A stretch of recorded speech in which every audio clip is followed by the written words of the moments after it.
आई राजा उदो उदोच्या जयघोषात व संबळाच्या कडकडाटात महाराष्ट्राची कुलस्वामिनी तथा शक्तिदेवता श्री तुळजाभवानी मातेच्या शाकंभरी नवरात्र महोत्सवास गुरुवारी दुपारी 12 वाजता मंगलमय व उत्साही वातावरणात घटस्थापनेने सुरुवात झाली।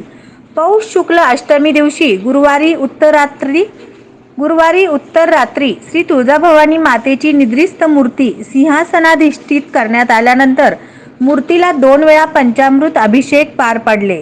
त्यानंतर नित्योपचार पूजा, वस्त्र अलंकार चढवून मातेची षोडशोपचार पूजा पार पडली।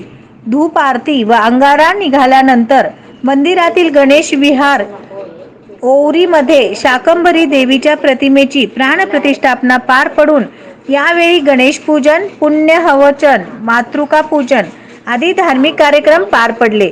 त्यानंतर या नवरात्र महोत्सवाचे मुख्य यजमान सौ अनुराधा श्री विनोद सोनजी कदम या उभयंताच्या हस्ते वैदिक मंत्रोच्चारात घटस्थापना पार पडून स्थानिक 61 ब्रह्मवृंदांना नवरात्रोत्सव काळात अनुष्ठानासाठी वर्णी देण्याचा कार्यक्रम पार पडला। प्रारंभी घटस्थापनेकरिता पवित्र मंगल कलशात मंदिरातील गोमुख कल्लोळ तीर्थातील पाणी भरून हा कलश मंदिरात आणण्यात आला।